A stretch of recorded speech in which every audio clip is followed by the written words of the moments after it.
अस्सलाम वालेकुम, मैं हूं रेहान तारिक और आप देख रहे हैं दस्तक। भारत का असल खेल बेनकाब हो चुका। भारत ने पहलगाम में फॉल्स फ्लैग ऑपरेशन के ड्रामे की आड़ में आबी जारहियत शुरू कर दी है। भारत अपनी नाकामियों का मलबा छुपाने के लिए एक बार फिर पाकिस्तान के खिलाफ जहर उगलना शुरू हो गया है। यानी भारत की मिसाल उल्टा चोर कोतवाल को डांटे वाली।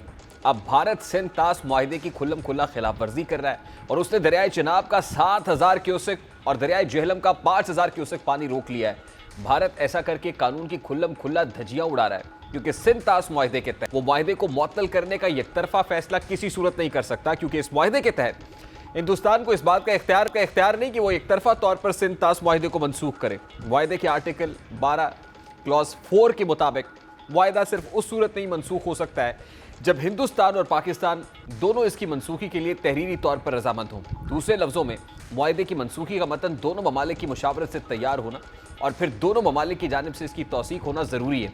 यह मुआहिदा दोनों ममालिक के लिए यकसा तौर पर वाजिबुल अमल है और इससे निकलने की कोई शक मौजूद नहीं है। लिहाजा इस मुआहिदे से अलहदगी इख्तियार करना दर हकीकत इसकी खिलाफ वर्जी होगी। लेकिन भारत इस मुआहिदे की खुल्लम खुल्ला खिलाफ वर्जी करके ये समझ रहा है कि वो पाकिस्तान को किसी दबाव में ले आएगा, लेकिन ये महज उसकी गलत फहमी है, क्योंकि पाकिस्तान ने भी भारत के इस जारहाना इकदाम की हिकमत अमली तैयार कर ली है। आज वज़ीर आज़म शहबाज शरीफ की ज़ेर सदारत कौमी सलामती कमेटी का अहम इजलास हुआ, जिसमें chief of the army staff general Syed Asim Munir समेत अस्करी और सिविल लीडरशिप ने शिरकत की। वज़ीर आज़म की जानिब से जारी करदा एलामिया के मुताबिक कौमी सलामती कमेटी की सूरत हाल और खित्ते में अमन व अमान पर तफसीली गौर किया गया है। एलामिया के मुताबिक कमेटी ने गैर मुल्की सयाहों की हलाकत पर गहरे दुख और तशवीश का इजहार किया और भारत की जानिब से 23 अप्रैल को किए गए एकतरफा इकदामात को सियासी मकासद के तहत गैर जिम्मेदाराना और कानूनी जवाब से आरी करार दिया। एलामिया के मुताबिक कमेटी का कहना था कि कश्मीर एक हल तलब तनाज़ा है जो अक़वाम मुत्तहिदा की मुतअद्दिद करारदादों के तहत तस्लीम शुदा है। पाकिस्तान कश्मीरी अवाम के हक़ खुद इरादियत की हिमायत जारी रखेगा। एलामिया के मुताबिक भारत में अक़लियतों बिलखुसूस मुसलमानों के खिलाफ मुनज़्ज़म रियासती जबर में इजाफा हुआ है। इसके अलावा कमेटी ने भारत की तरफ से हमले का ताल्लुक पाकिस्तान से जोड़ने की कोशिश को गैर संजीदा, गैर मंतकी और बेबुनियाद करार दिया। कमेटी ने भारत की जानिब से 23 अप्रैल के बयान में दी गई दरपर्दा धमकियों को अफसोसनाक करार दिया और कहा कि बैनुल-अक़वामी बरादरी को भारत की रियासती सरपरस्ती में सरहद पार कत्ल और बैनुल-अक़वामी कवानीन की खुल्लम खुल्ला खिलाफ वर्जियों पर तवज्जो देनी चाहिए। अब कमेटी ने भारत के इस इक़दाम के खिलाफ जो अहम तरीन फैसले किए, उसके मुताबिक इजलास में यह तय किया गया कि पाकिस्तान भारत की तरफ से सिंध तास मुआहिदे को मुअत्तल करने के ऐलान को सख्ती से मुस्तरद करता है और ख़बरदार करता है कि पानी की रवानी में किसी भी रुकावट को ऐलान जंग तस्वुर किया जाएगा, जिसका हर सतह पर मुकम्मल जवाब दिया जाएगा। भारत के गैर जिम्मेदाराना रवैये के पेश नज़र पाकिस्तान ने तमाम दो तरफा मुआहिदों बशमूल शिमला मुआहिदे को भी मुअत्तल रखने का हक महफूज रखा है। जब तक भारत दहशतगर्दी, सरहद पार कत्ल और अक़वाम मुत्तहिदा की करारदादों की खिलाफ वर्जियों से बाज नहीं आता, तब तक वाघा बॉर्डर को बंद रखा जाएगा। 30 अप्रैल 2025 तक सिर्फ वो अफराद जिनके वीज़े दुरुस्त हैं और वापसी के लिए इस रास्ते को इस्तेमाल वो कर सकते हैं, जिनके वीज़े मौजूद हैं और दुरुस्त हैं। फैसले के मुताबिक सार्क वीज़ा इस्तिस्ना स्कीम के तहत भारतीय शहरियों को जारी किए गए तमाम वीज़े मनसूख किए जाते हैं। सिर्फ सिख यात्री इससे मुस्तस्ना होंगे। दीगर भारतीय शहरियों को 48 घंटों में पाकिस्तान छोड़ने की हिदायत की जाती है। फैसले में भारतीय हाई कमीशन में तैनात दिफाई, बहरी और फ़ज़ाई मुशीरों को नापसंदीदा शख्सियात करार देकर 30 अप्रैल 2025 तक पाकिस्तान छोड़ने की हिदायत की गई है। भारतीय हाई कमीशन के अमले की तादाद को 30 तक महदूद कर दिया गया है। फैसले में यह भी कहा गया है कि पाकिस्तान की फ़ज़ाई हुदूद भारतीय मिल्कियती या भारतीय ऑपरेटेड एयरलाइंस के लिए फौरी तौर पर बंद की जा रही है। भारत के साथ हर किस्म की तिजारती सरगर्मियाँ खा किसी तीसरे मुल्क के जरिए क्यों ना हो, फौरी तौर पर मुअत्तल की जाती हैं। कमेटी ने इस बात पर जोर दिया कि पाकिस्तान और इसकी मुसल्लह अफ़वाज अपनी खुद मुख्तारी और इलाकाई सालमियत के तहफ़्फ़ुज़ की मुकम्मल सलाहियत रखती हैं और किसी भी मुहिम जुई का मौसर और भरपूर जवाब देंगी। जैसा कि फरवरी 2019 में भाग दिया गया था, अब हर एक्शन का रिएक्शन होता है और हमारी मिलिट्री और सिविल लीडरशिप ने भारत को ये वाज़ेह पैगाम दिया है कि पाकिस्तान किसी सूरत मकबूजा कश्मीर का मुकदमा लड़ना नहीं छोड़ेगा और अगर भारत ने पानी रोकने की कोशिश की तो पाकिस्तान आखिरी हद तक जाएगा और वो आखिरी हद जंग भी हो सकती है। अब कौमी सलामती कमेटी के इजलास के फैसलों और भारत के जारहाना रवैये से मुताल्लिक इसहाक डार, ख्वाजा आसिफ और दीगर वज़रा की ज़रा उसकी एक झलक आपके सामने रखते हैं। यानी मुल्क की सिविल मिलिट्री क़यादत ने भारत को ये वाज़ेह कर दिया है कि वो पानी बंद कर देने को कमज़ोरी ना समझे और पाकिस्तान ने जवाबी तौर पर जो फैसले किए हैं भारत को उनकी ज़रा भी उम्मीद नहीं थी। और ऐसा लग रहा है कि जैसे भारत ने सिंध तास मुआहिदे को मुअत्तल करने का फैसला बौखलाहट में किया है, क्योंकि नायब वज़ीर आज़म इसहाक डार ये इंकशाफ भी कर रहे हैं कि नई दिल्ली में पाकिस्तानी नाज़िमुल उमूर को भारतीय हुकूमत ने जो मरासला दिया उसमें सिंध तास मुआहदे की मुअत्तली का जिक्र ही नहीं है। बहरहाल भारत का ये वतीरा रहा है कि वो अपनी नाकामियों का बोझ हमेशा पाकिस्तान के कांधों पर डालने की नाकाम कोशिश करता रहा है, और ये पहलगाम हमला भी इसी की एक कड़ी है। और अब भारत के अंदर से ही मोदी सरकार के इल्जामात पर सवाल उठना शुरू हो गए हैं। दरहकीकत भारत ने पहलगाम हमले में ये ड्रामा भी रचाया है कि इस हमले में भारत से ताल्लुक रखने वाला एक जोड़ा भी हलाक हुआ है, लेकिन भारतीय मीडिया के इस झूठ की कलई खुद उस भारतीय जोड़े ने खोल दी। भारतीय जोड़े का कहना है कि हम मालूम नहीं कि हमारी तस्वीर को भारतीय मीडिया पर क्यों चलाया जा रहा है। यानी जिंदा भारतीय जोड़े की पुरानी तस्वीर मुबैना तौर पर हलाक अफराद के साथ मंसूब की गई, लेकिन भारत का ये झूठ भी पकड़ा गया है। भारत पाकिस्तान की साख को मुतासिर करने के लिए किसी हद तक भी गिर सकता है, और अब वो पाकिस्तान के खिलाफ एक और मुमकिन साजिश का जाल बुन रहा है। और वो साजिश ये है कि 2003 से भारतीय खुफिया एजेंसीज ने 56 बेगुनाह पाकिस्तानियों को जबरी और गैर कानूनी तौर पर कैद कर रखा है, और अब ये खदशा जाहिर किया जा रहा है कि इन बेगुनाह पाकिस्तानियों को मजमूम भारतीय मकासद के लिए इस्तेमाल किया जा सकता है। भारत पाकिस्तानी कैदियों से तशद्दुद के जरिए जबरदस्ती पाकिस्तान के खिलाफ जहर उगलवा सकता है। कैदियों को जाली मुकाबलों में दहशतगर्द जाहिर करके शहीद भी किया जा सकता है। लेकिन अब दुनिया पर भारत की हकीकत आशिकार हो चुकी है कि वो किस कदर हट धर्मी का शिकार है। मोदी सरकार भारतीय मुसलमानों और कश्मीर में होने वाले मजालिम पर पर्दा डालने के लिए पाकिस्तान का नाम इस्तेमाल कर रही है, लेकिन अब मोदी का पाकिस्तान को बदनाम करने का हर हरबा बुरे तरीके से फ्लॉप हो चुका है, और मोदी सरकार को मुंह की खाना पड़ रही है। जैसा कि पाकिस्तान रेंजर्स भारतीय सिक्योरिटी फोर्सेस के एहलकार को इंटरनेशनल बॉर्डर अबूर करने पर दबोच रही है। पाकिस्तानी हुदूद में आने वाले भारतीय बॉर्डर सिक्योरिटी फोर्स के एहलकार को हिरासत में लिया गया है। हिरासत में लिए गए बीएसएफ कांस्टेबल पीके सिंह का ताल्लुक बीएसएफ की 182 बटालियन से। सरहद की खिलाफ वर्जी करते हुए पाकिस्तानी हुदूद में दाखिल होने वाले एहलकार के पास असलहा भी मौजूद था। अब भारत की हर शर्पसंदी के आगे पाकिस्तान बांध रहा है। जो बेफिटिंग और जो टाइमली आज पाकिस्तान की जानिब से दिया गया है एप्रिशिएटेड है, लेकिन ये ऐसा वक्त है कि जब पॉलिटिकल कंसेंसस की ज़रूरत है। तमाम तर सियासी जमातों को, सियासी फरीकैन को ऑन बोर्ड लेके यकजा और यकसू होके इसका जवाब देने की जरूरत भी है। खेलदास कोस्तानी साहब पाकिस्तान मुस्लिम लीग नून के मरकजी रहनुमा वफाकी वजीर हमारे साथ मौजूद है। खेलदास कोस्तानी साहब, बहुत बहुत शुक्रिया आपके वक्त के लिए।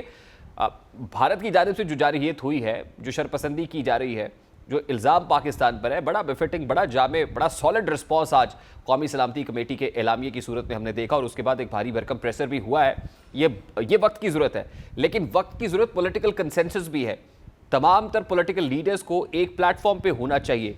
क्या ऐसा हो सकता है कि बड़ी पॉलिटिकल पार्टी, ऑपोजिशन की बड़ी जमात पाकिस्तान तहरीक इंसाफ के बानी इमरान खान साहब को भी कंसल्टेशन का हिस्सा बना लिया जाए? क्या हुकूमत इस पर भी सोच विचार कर रही है? बहुत शुक्रिया। देखें, ये जो सूरत हाल है और भारतीय आबी जारियत जो कल हुई है, या जो उन्होंने एक गैर ज़िम्मेवाराना कदम उठाया है, उस पर पूरी कौम यकसू है, एक मुत्तहद है। तमाम सियासी जमातों का या हुकूमत पाकिस्तान सब अपनी अफवाज के साथ खड़े हैं। कोई इसमें किसी जमात की तरफ से ऐसा कोई क्योंकि हम हमेशा, जब 2019 में पीटीआई की हुकूमत थी, ये जो पुलवामा का वाक़या हुआ था और हमारे फोर्सेस ने उनके जो अभिनंदन को पकड़ा था, तब भी हम सब साथ थे और हम हुकूमत के साथ खड़े होते थे। तो ये इस पे कोई जो मैं समझता हूँ सवाल नहीं है। और हम एक कौम होकर भारत का, जिस तरह आज हमारी हुकूमत ने जो अभी प्रेस कॉन्फ्रेंस भी हुई, सलामती काउंसिल के जो फैसले हुए हैं वो भी बताए, पार्लियामेंट के अंदर भी इस मामले को एतमाद में लिया जाएगा। उसमें असेंबली के फ्लोर पे, सेनेट में, तमाम जो फोरम है उस पर भी बात होगी। तो मैं नहीं समझता और किसी भी जमात की तरफ से इस पे कोई सवाल उठाए या उठेगा। मेरा सवाल वही है सर, खेलदास साहब, सियासी इस्तेहकाम की जितनी ज़रूरत आज है शायद ही पहले कभी थी। पाकिस्तान तहरीक इंसाफ का मौक़िफ़ रहा है कि बानी पीटीआई को इस कंसल्टेशन प्रोसेस का हिस्सा बनाया जाए। इससे पहले भी जो मीटिंग हुई उसमें भी बानी पीटीआई को लाने की बात हुई, उनसे कंसल्टेशन की बात हुई। क्या हुकूमत कोई बड़ा दिल कर सकती है इस वक्त? देखें, मैंने कहा कि इस मामले पे जब हम एक हैं, सब कौमी यकजहती है, तो कोई रिफ्ट नहीं है। और जिस तरह बाकी कायदीन के बयानात या इस तरह आ रहा है, मैं तो ख़ुद इंतज़ार कर रहा हूँ। बानी पीटीआई का जो ट्विटर हैंडल इस्तेमाल होता है और उनका भी इस जारियत के मज़म्मत का और अपना स्टेटमेंट उनका भी ज़रूर आएगा। तो कोई बात नहीं, कौमी क़यादत हमेशा जब कौमों पे इस तरह के वाक़यात सूरत हाल होती है तो इकट्ठी होती है। तो मैं नहीं समझता हूँ इस वक्त ये सवाल है। सवाल हमें अपनी एक कौमी सोच जो मौजूद है और रहेगी इंशाल्लाह, इस पे मैं समझता हूँ बानी पीटीआई से रब्ता करने की हमें कोई ज़रूरत इस फ़िलहाल नहीं है।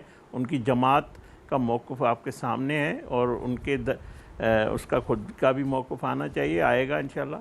तो मैं समझता हूँ हम इस पे कोई बजाय हम इस वक्त एक कौमी सोच के साथ चल रहे हैं, इसमें कोई और सवाल उठाएं नहीं। लेकिन खेलदार साहब देखिए, ये मामला नेशनल सिक्योरिटी का मामला है और नेशनल सिक्योरिटी के मामले पे सबको यकसू होना चाहिए। लेकिन अगर स्टेटमेंट्स आएंगे, हुकूमत की इनकॉम्पिटेंसी के ऊपर सवाल उठेंगे, हुकूमत कॉम्पिटेंट नहीं है, मामलात को ठीक तरीके से टैकल नहीं कर सकती, और फिर एक लार्जर कंसेंसस और लार्जर कंसल्टेशन के लिए आपको मशवरा दिया जाएगा कि आप इमरान खान साहब जो एक बड़ी पॉलिटिकल पार्टी और जो अपोजिशन की बड़ी जमात है उसके रहनुमाएँ उनको भी ऑन बोर्ड ले लें, तो आपको नहीं लगता कि सब चीज़ों से कतई नज़र पाकिस्तान है तो हम हैं, पाकिस्तान है तो हमारी सियासत भी बचेगी, पाकिस्तान होगा तो हुकूमत होगी। तो ये जो मामले हैं, ये ज़ाहिर है जो इशू जिसके ऊपर हम आज आके खड़े हुए हैं, हमारी सियासत और दीगर तमाम मामला तो उसके सामने हीच हैं, बहुत छोटे हैं, ये माइन्यूट है, इन डिफरेंसेस को ख़त्म किया जा सकता है। देखें, इस मामले में एक शख्स की कोई अना की बात नहीं है। आप जो बात कर रहे हैं 2019 में जब इनकी हुकूमत थी तो नवाज़ शरीफ साहब लंदन में थे, हमारे पार्टी के उस वक्त सदर शहबाज शरीफ साहब अपोजिशन लीडर थे, उनकी हमें ब्लेसिंग थी, हिदायत थी। जब भी कौमी मामलात होते हैं तो जो लीडरशिप होती है, जो हकीकी लीडरशिप होती है, वो मुल्क के साथ खड़ी होती है।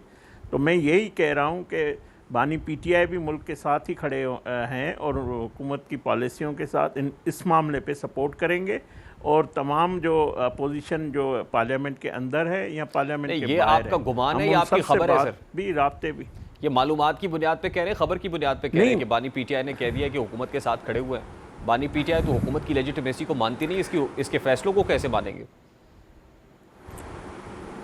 नहीं, मैं बात हुकूमत की नहीं है, बात इस वक्त कौमी अमल की है कि एक कौम बन के हम खड़े हैं। तो बानी पीटीआई की सियासत भी इस वतन के लिए, इस मुल्क के लिए, इस मुल्क की आवाम 24 करोड़ आवाम के लिए है।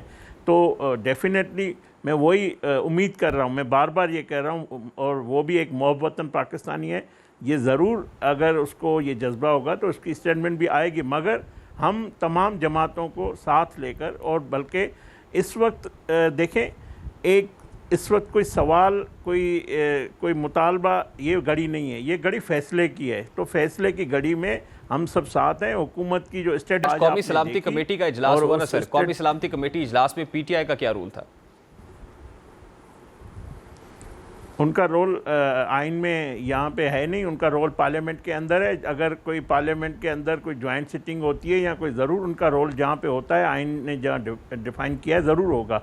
मगर ये हुकूमत, ये जो इसके जो मेंबरान हैं वो हुकूमती वज़ीर और जो अस्करी क़यादत, वज़ीर-ए-आज़म की क़यादत में ये इजलास हुआ है, जहाँ पे भी ज़रूरत है हम उनको साथ में ये देखिए, नेशनल सिक्योरिटी कमेटी की मीटिंग हो गई, क्या इसके बाद को पार्लियामान का कोई इन कैमरा सेशन ही बुलाने का इरादा है हुकूमत का कि पूरी पार्लियामेंट को यकजा होके, यक ज़बान होके, यकसू होके जवाब देना चाहिए, या फिर कोई मल्टी पार्टीज़ या ऑल पार्टीज़ कॉन्फ्रेंस बुलाने का सोच रहे हैं आप? ये डिप्टी वज़ीर-ए-आज़म ने अपनी प्रेस कॉन्फ्रेंस में ये इसका इज़हार कर चुके हैं। हम पार्लियामानी फ्लोर पे भी हम ये बात करेंगे, हम मिलजुल कर हम वहाँ पे भी सबको एतमाद में लेंगे तमाम फ़ैसलों में। तो जब हमारी हुकूमत की स्टेटमेंट आ चुकी है तो मैं समझता हूँ ये सवाल नहीं बनता, और ये ना हो, ये भी नहीं हो सकता ना कि पार्लियामेंट को एतमाद में ना लिया जाए, कोई उनको पार्लियामानी लीडर्स जो मुख्तलिफ जमात हैं उनको एतमाद, ये डेफिनेटली होना है। बायलैटरल ट्रीटीज़ को कैंसिल करने की बात सुनी हमने, तो बायलैटरल ट्रीटीज़ के हवाले से अभी ये सिर्फ बाज़गश्त है या इंदिया दिया गया है कि शिमला पैक्ट समेत जो और दो तरफ़ा ट्रीटीज़ हैं, माहिदात हैं, उनको कैंसिल किया जा सकता है? एज ऑफ नाउ हम ऐसा कुछ नहीं कर रहे हैं, ये बात दुरुस्त है? देखें, पहले इस वक्त हमें दुनिया को ये बताना है कि एक जो मुल्क कहता था हम लिबरल है, उनका जो मकरू और उनका जो जारियाना जो बर्बरियत वाला चेहरा है, जो उनका दहशतगर्दी वाला चेहरा है, हमें दुनिया को तो पहले वो दिखाना है, बताना है किस तरह उनकी सिक्योरिटी में फेल्यूर हुआ है, और उन्होंने फ़ौरन पाकिस्तान पे बग़ैर सबूत के इल्ज़ाम लगाना शुरू कर दिए। और ये भारत का जो हिंदुआता का जो इसका मोदी का जो जो जो जो पॉलिसीज़ है उसका नतीजा है, और वो इस मुल्क को एक दहशतगर्द और एक ऐसा मुल्क उन्होंने बना दिया है जिसको मैं समझता हूँ ये सारी दुनिया को देखना चाहिए। ये सिर्फ इस खित्ते के लिए नहीं, पूरी दुनिया के अमन के लिए। और पाकिस्तान वो मुल्क है जिसने इस दहशतगर्दी की जंग में अपनी कुर्बानियाँ दी है, अपने माशी नुकसान उठाए हैं। हम दुनिया के अमन के लिए हमेशा हमारी कोशिश है। तो जो भी जिस तरह यकतरफा इन्होंने भारत ने फैसला किया, ये हो नहीं सकता। ये ऐसे फैसला खेलदार साहब, ये बात आपकी दुरुस्त है, बिल्कुल मुंह तोड़ जवाब मिलना चाहिए भारत को, इस पे कोई दो राय नहीं। इसके लिए पूरी कौम को मुत्तहिद होने की जरूरत है और होना भी चाहिए। आपने बानी पीटीआई की ट्वीट को रेफर किया, पूछना मैं ये चाहूंगा, नवाज शरीफ साहब ने कोई ट्वीट कर दी है इस मामले के ऊपर? अभी तक कोई पोस्ट मेरी नजर से गुजरी नहीं जो नवाज शरीफ साहब ने कोई स्टेटमेंट दिया। देखें, आप नवाज शरीफ साहब से सवाल उठा रहे हैं। नवाज शरीफ साहब वो लीडर है जिसने भारत ने 5 एटमी धमाके किए थे और 6 एटमी धमाके करके हमने उनको जवाब दिया था, और आज उनके भाई वज़ीर आज़म है। और नवाज शरीफ साहब अपना जो दौरा था वो मुख्तसर करके अभी पाकिस्तान में पहुंच रहे हैं। जो ये मौजूदा सूरत हाल है यहाँ उनको, हालांकि उन्होंने पहले उनका ये था कि कुछ दिन और मज़ीद रहेंगे, मगर वो पाकिस्तान आ रहे हैं। और जो उसका भाई वज़ीर आज़म है, हम भारत को ये बताना चाह रहे हैं कि वो वज़ीर आज़म आज भी मौजूद है नवाज शरीफ की शक्ल में, शहबाज शरीफ साहब। और हमारी अफवाज जिस तरह पहले भी इनको मुंह तोड़ जवाब दिया है इनकी। देखिए, नवाज शरीफ साहब दो तरफा तिजारत के फ़रोग के हामी रहे हैं कि भारत के साथ ट्रेड ओपन होनी चाहिए, ताल्लुकात नॉर्मलाइज होने चाहिए। मैं इस कॉन्टेक्स्ट में पूछ रहा हूँ कि क्या इसी कॉन्टेक्स्ट में ट्वीट नहीं आई नवाज शरीफ साहब की, या आप समझते हैं कि नहीं, इसके बाद तो किसी सूरत जो है ना तिजारत की कोई गुंजाइश बाकी रहती है, ना ही नॉर्मलाइज करने की ताल्लुकात को कोई गुंजाइश बाकी रहती? तो प्रिंसिपल पोजीशन इस वक्त नवाज शरीफ साहब की क्या है?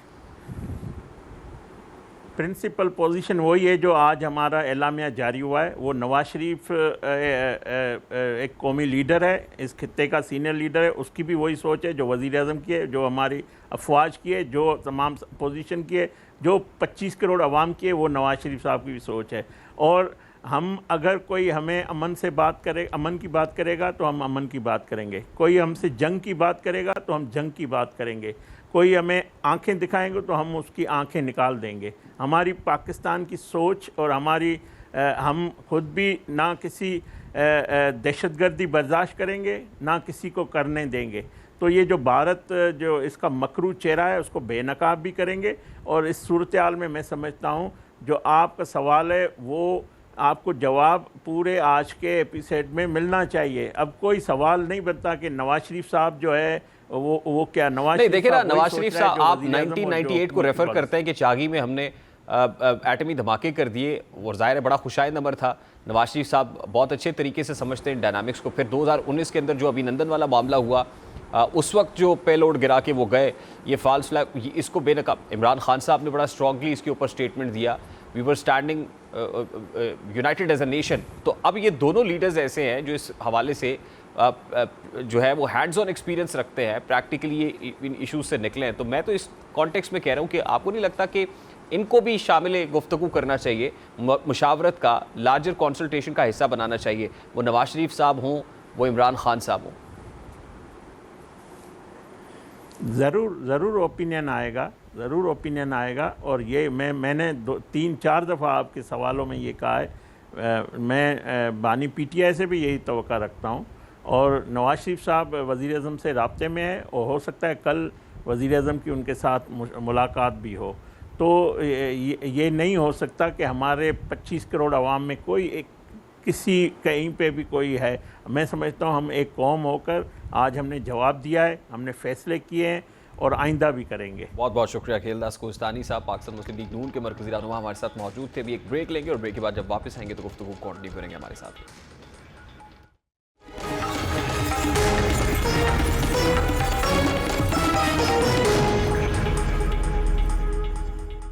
मुल्क की सियासी तारीख में कौमी सलामती को हमेशा एक मुकद्दस और हसास मामला समझा गया है, जहां दीगर जमातों ने कमोबेश ऐसे मौके पर अपनी सियासी तरजीहात को पसे-पुश डालकर कौमी बयानिए का साथ दिया है। लेकिन तहरीक इंसाफ पर यह इल्ज़ाम लगता है कि उसने हमेशा कौमी मफादात को तरजीह देने की बजाय सिर्फ अपने सियासी मफादात को तरजीह दी है।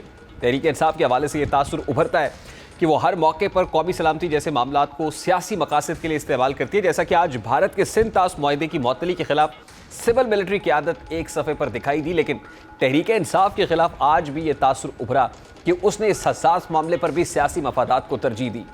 तहरीक इंसाफ पर यह इल्ज़ाम लग रहा है कि एक ऐसे वक्त में जब आलमी सतह पर पाकिस्तान को मुत्तहद और मरबूत मौक़िफ़ पेश करने की ज़रूरत थी, PTI ने इस मौके पर भी खुद को एक ज़िम्मेदार अपोजिशन के तौर पर पेश करने की बजाय सियासी दबाव बढ़ाने का हथकंडा इस्तेमाल किया।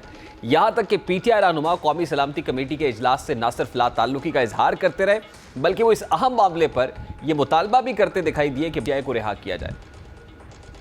सवाल ये उठ रहा है कि एक तरफ तहरीक इंसाफ इदारों से बैकडोर राब्ते करना चाहती है और वहीं वो इदारों और हुकूमत को कौमी सलामती के अहम मामले पर तनकीद का निशाना बना रही है, और साथ ही वो बानी PTI की रिहाई का मुतालबा भी कर रही है। तहरीक इंसाफ और इदारों के दरमियान दूरियां इसी मज़ामती बयानी की वजह से बढ़ती हैं, और अब फिर से ऐसे बयानात देकर यह तासुर उभर रहा है कि जैसे तहरीक इंसाफ इदारों के अंदर बेचैनी पैदा करने की कोशिश कर रही है। अब कम से कम तमाम सियासी क़यादत को कौमी सलामती जैसे अहम मामले पर एक पेज पर होना चाहिए, लेकिन तहरीक इंसाफ के हवाले से ये सोच पाई जाती है कि वो अपने सियासी मफादात को पूरा करने के लिए किसी मौके की तलाश में रहती है। जैसे कि जाफर एक्सप्रेस का वाक़या हुआ या दहशतगर्दों के खिलाफ ऑपरेशन अज़्म इस्तेहकाम की बात हो, तहरीक इंसाफ ने इन अहम मामलात पर ताउन करने की बजाय हमेशा बानी PTI की रिहाई का मुतालबा किया है। और यही वजह है कि PTI के खिलाफ ये तासुर उभर रहा है कि वो हुकूमत और इदारों को मुश्किल में डालने के लिए किसी खास मौके की तलाश में होती है, और इसीलिए इदारों और तहरीक इंसाफ में अब तक दूरियां कम नहीं हो सकी। जबकि सियासी हलकों की जानिब से तहरीक इंसाफ को यह पैगाम दिया जा रहा है कि अगर तहरीक इंसाफ वाकई अपने लिए कोई सियासी रास्ता तलाशना चाहती है तो उसको चाहिए कि वो मज़ामती आग को बुझाकर मफसदा अपनाए। मुमकिन है मुफाहमत के रास्ते पर चलने से तहरीक इंसाफ के लिए सियासी गुंजाइश पैदा होना शुरू हो जाए, और वक्त का तकाजा भी यही है कि तमाम सियासी क़ुव्वतें मुत्तहिद होकर भारत की आबी जारियत का मुंह तोड़ जवाब दें, ताकि दुश्मन को भी ये पैगाम जा सके कि मुल्क की सियासी और अस्करी क़यादत मुल्की मामलात पर एक पेज पर है। आज डिप्टी प्राइम मिनिस्टर इसहाक डार साहब इंदिया तो दे रहे हैं कि इसके ऊपर पार्लियामान को एतमाद में लिया जाएगा। अब देखना ये कि पार्लियामान का इन कैमरा सेशन बुलाया जाता है, आप पार्लियामेंट्री फोरम पे इस मामले पे कंसेंसस डेवलप किया जाता है, या फिर ऑल पार्टीज़ या मल्टी पार्टीज़ कॉन्फ्रेंस जैसा कोई फोरम इस्तेमाल किया जाता है जिसपे तमाम जो नेशनल पॉलिटिकल लीडर्स हैं उनको ऑन बोर्ड लेके कंसेंसस डेवलप किया जा सके। ब्रेक लेते हैं, ब्रेक के बाद वापस आएंगे। पाकिस्तान पीपल्स पार्टी और नून लीग के माबैन जो केनाल मंसूबा है उससे मुतालिक एक ब्रेक थ्रू बिलावल भुट्टो साहब की वज़ीर आज़म से मुलाकात के बाद इसको डिस्कस करेंगे। इस ब्रेक के बाद हमारे साथ रहिए।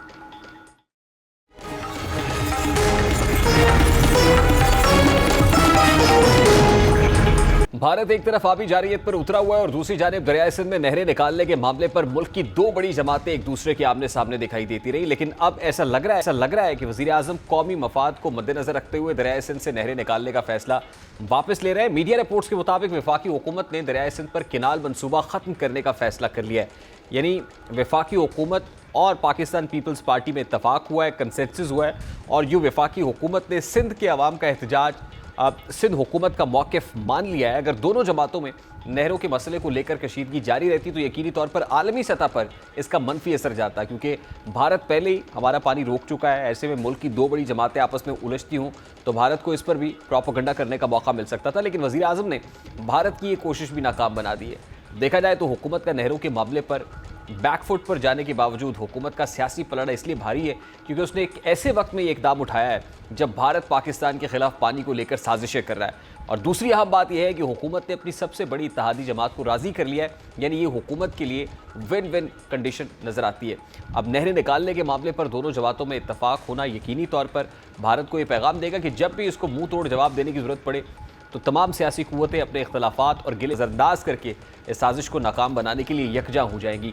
अब वज़ीर आज़म शहबाज शरीफ और chairman Peoples Party Bilawal Bhutto ने मुश्तरका प्रेस कॉन्फ्रेंस भी की, जिसमें ये वाशगाफ अल्फाज में कहा गया कि 2 मई को मुश्तरका वफादात काउंसिल का इजलास बुलाया जाएगा और CCI में सूबों के दरमियान कंसेंसस डेवलप करके ही कोई ना कोई फ़ैसला किया जाएगा। तब तक वफाकी हुकूमत नहरों के मंसूबे को लेकर प्रोसीड नहीं करेगी, यानी ये मामला अब CCI के इजलास के रहमो करम पर छोड़ दिया गया है। काउंसिल ऑफ कॉमन इंटरेस्ट में तमाम सूबों के representatives, chief executive of the provinces मौजूद होते हैं और ज़ाहिर है कॉन्स्टिट्यूशनल फोरम है। पाकिस्तान पीपल्स पार्टी का मुतालबा भी ये था कि CCI इजलास बुलाया जाए और CCI इजलास में जो भी फैसला होगा वही फैसला हकीकी फैसला माना जाएगा। तो खुशाइन बात है, पाकिस्तान पीपल्स पार्टी का मुतालबा भी माना गया है और वफाकी हुकूमत ने लचक का मुजाहरा भी किया है। ब्रेक लेंगे, ब्रेक के बाद वापस आएंगे। कौमी एयरलाइंस को लेकर एक अहम स्टोरी है, आपके साथ शेयर करेंगे, इसके साथ रहिए।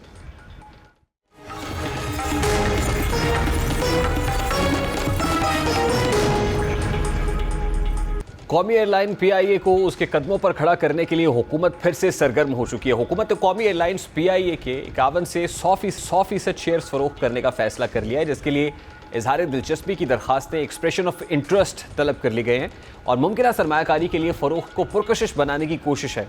निजकारी कमीशन ने नए तैयारों की खरीदारी और लीज़ के लिए सेल्स टैक्स से इस्तिस्ना देने का ऐलान भी किया है। साथ ही PIA के लिए माली इमदाद भी फराहम की जाएगी। ये इकदाम हुकूमत की उस कोशिश का हिस्सा है कि वो एयरलाइन को दोबारा जिंदा करे, जो गुज़श्ता कई सालों से मुसलसल माली खसारे का शिकार है। अब निजकारी के अमल को आगे बढ़ाने का फैसला मुतअद्दिद नाकामियों के बाद सामने आया है। अक्टूबर 2024 PIA के 60% हिस्से की निजकारी के लिए बोलियां खोली गई थी, जब हुकूमत ने 85 अरब रुपए की तवक्को की थी, लेकिन सिर्फ एक रियल एस्टेट मार्केटिंग कंपनी की जानिब से 10 अरब रुपए की बोली मौसूल हुई थी, जो तवक्कुआत से कहीं कम थी। बाद दुबई में मुकीम एक पाकिस्तानी ग्रुप उसने 125 अरब रुपए से ज़ायद की पेशकश की थी, जिसमें एयरलाइन के 250 अरब रुपए के वाजिबात भी शामिल थे। इस ग्रुप ने ये यकीन दहानी कराई थी कि PIA के मुलाजमीन को बरतरफ नहीं किया जाएगा और उनकी तनख्वाहों पे वक्त के साथ 30 से 100% तक इजाफा किया जाएगा। इस बड़ी पेशकश के बावजूद निजकारी का अमल तनाज़ात का शिकार रहा। अब कौमी एयरलाइन की माली मुश्किलात एक अहम मसला बनी हुई हैं। एक ज़माने में कौमी फ़ख्र का निशान समझी जाने वाली ये एयरलाइन बरसों की बदइंतज़ामी और बढ़ते हुए खसारे की वजह से शदीद माली बहरान का शिकार है। इन चैलेंजेस के बावजूद हुकूमत निजकारी के अमल को आगे बढ़ाने के लिए पुरज़्म दिखाई देती है। उम्मीद है कि इस मुश्किल घड़ी में, मुश्किल हालात में एयरलाइन के हालात बेहतर होंगे। इस अमल की कामयाबी के लिए शफाफियत और पेशावराना अंदाज में अमल दरामद को यकीनी बनाना भी ज़रूरी है, ताकि सरमायाकारों का एतमाद बहाल हो और PIA एक बार फिर तरक्की की राह पर गामज़न हो सके। प्रोग्राम आपको पहुँचा, आपसे मुलाकात होगी इंशाअल्लाह कल। अपना रखिए ख्याल। अल्लाह हाफ़िज़।